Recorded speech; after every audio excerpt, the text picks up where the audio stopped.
please explain me how you discover your passion for flowers and how you yes how you started to work with flowers. Oh my God! Well, it wasn't sort of like an immediate, easy. I saw a flower and I fell in love immediately. My background is in fine art, Okay. and Uh-huh. so I went to a very traditional art college in Denmark, Okay. and that was a bit too traditional for me. So I was probably a bit of a rebel there. And sorry, and I moved to the capital, to Copenhagen, and a friend of mine had a gallery there that was also a flower shop. Mm-hmm. So I had an exhibition there, and every now and again, when my friend had to go and do his deliveries, he would say to me, "Can you look after the shop?" I go and do the deliveries, and I'm like, I have literally no idea what to do if anyone comes in and asks me anything. But it sort of opened my eyes a little bit that flowers have got interesting shapes and colors, and if you just hold up flowers next to a wall, like on a 2D plane, it's all actually quite abstract, Mm-hmm. and it's all these sort of strange shapes and colors. So that opened my eye for a moment. Then I traveled around a bit more. I moved to London. I started an art studio over here in London. And then I was suddenly met with this problem of trying to fund myself being an artist in London. And sort of light bulb moment, pling, was flower stall, flowers. Wow. Where in the complex where I had my studio, there was a tiny little flower shop down in one corner. So I went in there, bold as brass, and said to this Dutch woman, "You need me to work in your flower shop." And she just like looked at me and said, "No, I don't. But my boss has this wholesale place where he was selling wholesale flowers. You know, so so he had this, and so I was sitting there, no experience, selling flowers to florists, and this was all like really tough East End of London florists, you know, who'd been doing it for years and years and years, taking no prisoners, and I was just sitting there, sort of, what's this one called? What's this one called? No idea. But it was a really good learning exercise because it was more than 20 years ago. Everything had to be written down on a chalkboard with chalk, all the prices. So every day when I went to work, I had to write down every single flower and the price and put them in, hopefully, the right box so people knew what they were paying for. So it taught me what flowers are called, basically. It taught me how things last, how to look after them better. You know, when they arrive from Holland, you have to make sure you give them lots of water, all this kind of thing. And the temperature and Yes, yes, mm, yes. I mean, it was a very cold, damp arch. These railway arches they're not really meant for human occupation. They're really okay. just there to sort of prop these railway lines up. Um, so not the healthiest place to be. And then after a couple of years, so I was doing that a couple of days a week. Then I was doing my painting on the side, organizing lots of shows with my But you are painting. not painting anything related with flowers. I mean, you just painting another thing. In the beginning, Okay. and then of course the flowers took over my life completely. Okay, And because they are then, very difficult to draw. I mean, in terms of watercolors, but it's very demanding. I mean, in terms of observation.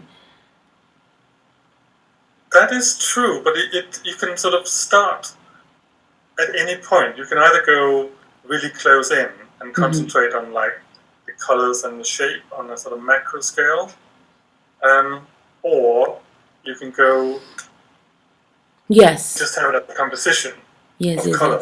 yes. It could be like a starting point. It could be like sort of, or it could be if you use an arrangement of all one color almost. It's more like a study in texture. as well. Anyway, I was doing lots of different things. A lot of them was quite sort of Andy Warhol Yes. pop art like, and I think I strive on competition and being surrounded by people who might be better than you as well. Mm-hmm. That's a very good driver in terms of your own work and how to get on in life, I think. What was you going to say?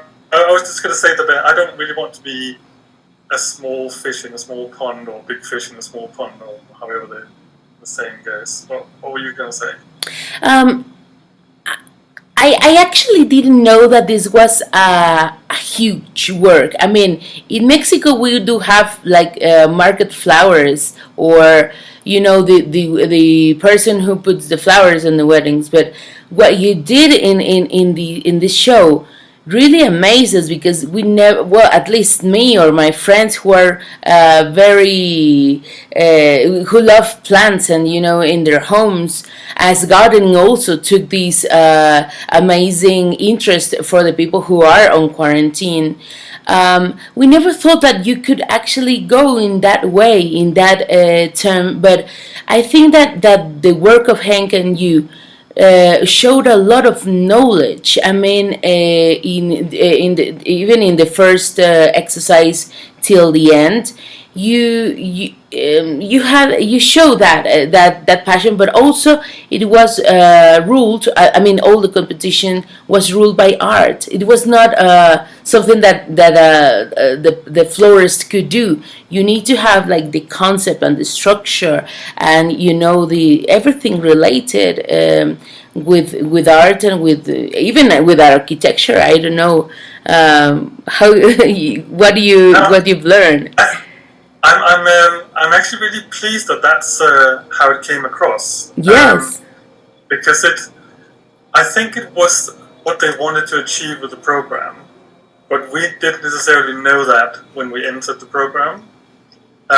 Because I've done lots of flower competition work, which is sort of like a discipline in itself, which is all about sort of making complicated structures and lots of techniques and that sort of thing. Mm-hmm. And it gets judged by sort of very strict rules. Of something called the 9 elements of design, and don't ask me what they are, because I don't follow the rules that strictly. But that's what I thought it was. I thought the program was going to be a flower competition, but it turned out to be something completely different. Absolutely. And because both Henk and I have a sort of an artist background, to some degree or another, I think we're sort of good at it's sort of a lot of things. We're good at seeing things from an artistic perspective. So that's one thing.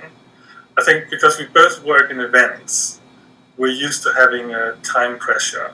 Mm-hmm. So often when you do an event, you're going to have to do a massive function, and you might only have like 3-4 hours to do all the work. So we're used to sort of arriving, get things done, none of this sitting around, having a break, get done and do the job. So we're very good at that. And because of just having done it for years and years and years, we're quick anyway, we're sort of with our skills. And I think. But what I am very glad to see on the screen is that you and Hank were very peaceful. I mean, you at least you are like in the turtle structure. You even have time to make small turtles, and you were like very easygoing. And I said that. I want to be like that. I need to be like that, because a lot of people with the pressure is like, quickly. But no, you were like very, very easygoing. I don't know. I loved it. Yes, I think it might have annoyed a few people that we were just so quick. I mean, it was No. we had so much fun with it as well, because in the first episode with the pollinators, and I was sawing all that bamboo for hours and hours and hours and hours. After that episode, I realized we're going to have to get some proper machines to do this stuff, because we can't have him standing there sawing and making all the audio completely, impossible for days. We had all these pieces of bamboo left over after we finished. So we actually made a little shop of things we made. Oh, wow. We made some sunglasses and some bags and some chains and just, silly stuff. And then that's when we realized, okay, these guys have got too much time. We're going to have to shorten all the challenges, and we're going to have to get some proper mechanical stuff in there so they can do things quicker in terms of all the sewing and that sort of thing. We had a lot of fun with it, and you probably noticed that Helen and Andy were sometimes struggling a bit with their timing. Yes. We spent most of the last day of all challenges just helping them out because they were always hopelessly behind. Did you know that every episode took a whole week to shoot? Oh, really? Yeah. Oh. It was we would arrive at the hotel on a Monday to just sort of settle in, whatever. Then on a Tuesday and a Wednesday we would be building something. Then on a Thursday they would be moving things around and setting the tent up for like the final shot kind of thing. And we'll be doing all these sort of face-to-face, they call them pods. When we're talking directly to camera kind of thing. Yes. And then the Friday it would be the judgment day, and then we'd go home. Only because in the screen it says like 12 hours or 10 hours. And the I was worried about the flowers that could last, and it was not down. So were we. Yes. So were we. So if it was like 10 hours shooting, it would be maybe 6 hour one day, 4 hours the next day, kind of thing. Yes. And then maybe a little bit of and the rain, it was very no. And if it wasn't the rain, it was the heat, and if it wasn't the heat, it was the wind, and there was always something going on with the weather. But sometimes they moved the structures really quite far. I mean, when we did the thrones. Yes, the thrones. Yes.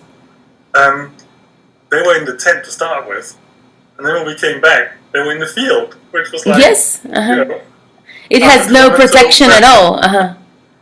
Yeah, and we built that massive big horn for it to be inside. Beautiful. Yes. And when we were there, it was like, Jesus, this thing is going to fall over with the wind.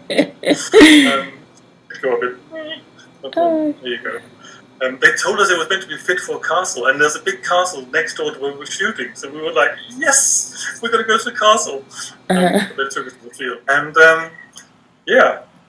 and then of course when the program came out and all this sort of love just started flooding in, it was just, completely overwhelming. It's impossible to put into words just how we were all completely blown away by the reaction to the program.